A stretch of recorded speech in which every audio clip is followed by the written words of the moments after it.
तर good morning मित्रांनो. Good morning. नवीन सकाळ, नवीन दिवस आणि खूप दिवसांनी आम्ही करतो आहे व्लॉग. तर आता तुम्हाला एक नवीन गोष्ट सांगायची आहे. आम्ही मागवलेले आहेत खूप सारे हे सीड्स आणि त्याला आम्ही प्लांट करणार आहे. म्हणजे बेसिकली काय करणार आहे, कप्स मध्ये प्लांट करणार आहे आणि त्यानंतर थोडे मोठे झाले की ट्रान्सप्लांट करू. बर, आता तुम्हाला दाखवू ही सगळी आम्ही प्रोसेस. स्टे ट्यून आणि लाईक शेअर सबस्क्राईब. तर मी झुकिनी सीड्स मागवलेत, लेटूस, ब्रोकोली, त्यानंतर अजून हे कोणते सीड आहेत, फ्लॉवरचे पण सीड मागवलेत. खूप सारे असे सीड्स आहेत जे व्हेजिटेबल्सचे पण आहेत आणि फ्लॉवरचे आहेत. तर ते आपण पहिले याच्यामध्ये लावणार आहोत, चिली वगैरे. आणि रेड कॅबेज सुद्धा मागवले मी, रेड कॅरेट. हे सीड्स पहिले लावून घेऊ आणि त्यानंतर हे सीड्स पहिले लावून घेऊ. हे बघा, मस्क मेलॉन सुद्धा मागवले, लेटस असतं, लेटस, ब्रोकोली. हे सगळं सीड्स लावून घेऊ आपण आणि थोडे मोठे झाले की ट्रान्सप्लांट करू. तर तुम्ही प्रोसेस बघालच. हे कप्स तुम्हाला वेगळे वाटत असतील, पण आम्ही या कप्सचा यूज फक्त आणि फक्त प्लांट प्लांटेशन साठी करणार आहोत. बरोबर? येस.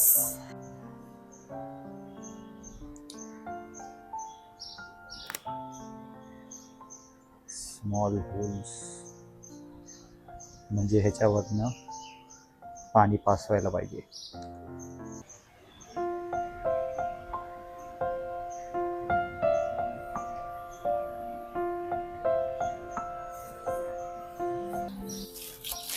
तर याच्यामध्ये आता फक्त कोकोपीट भरून घेऊयात आपण.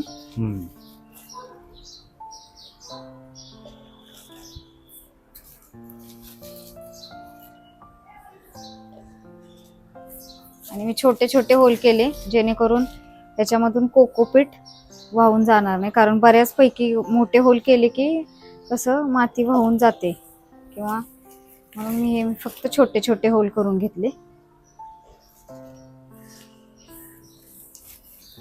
ओके, आता हे सगळे कप्स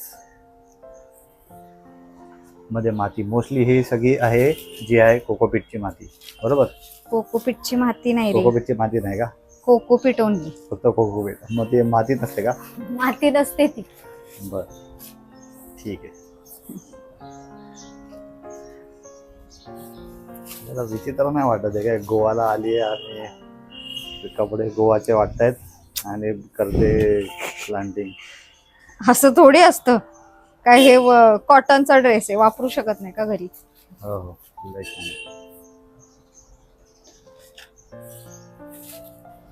ठीक आहे, तर आता ब्रोकोली लावून घेऊ आपण. जे सीड्स 20 असे टोटल 40 सीड्स मागवलेले मी.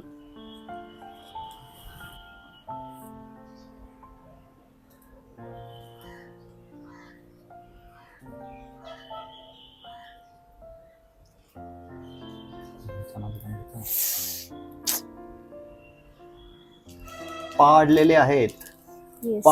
सगळे सीड लावायच्या पहिलेच पाडून टाकलेले आहेत. थोडेसेच पडले, 2-3.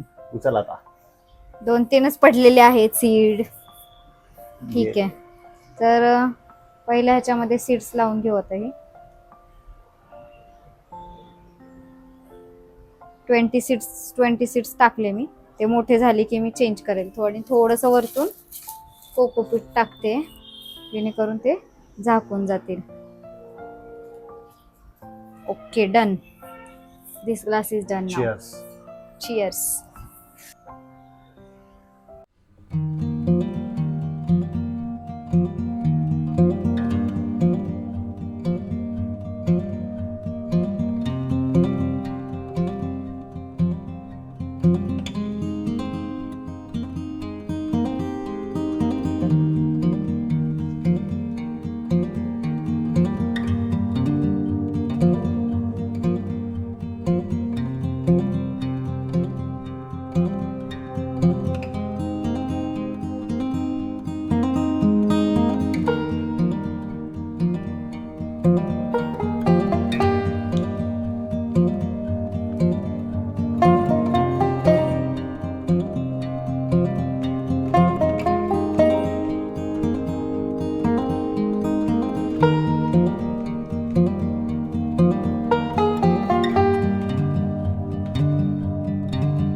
तो थक गई रे.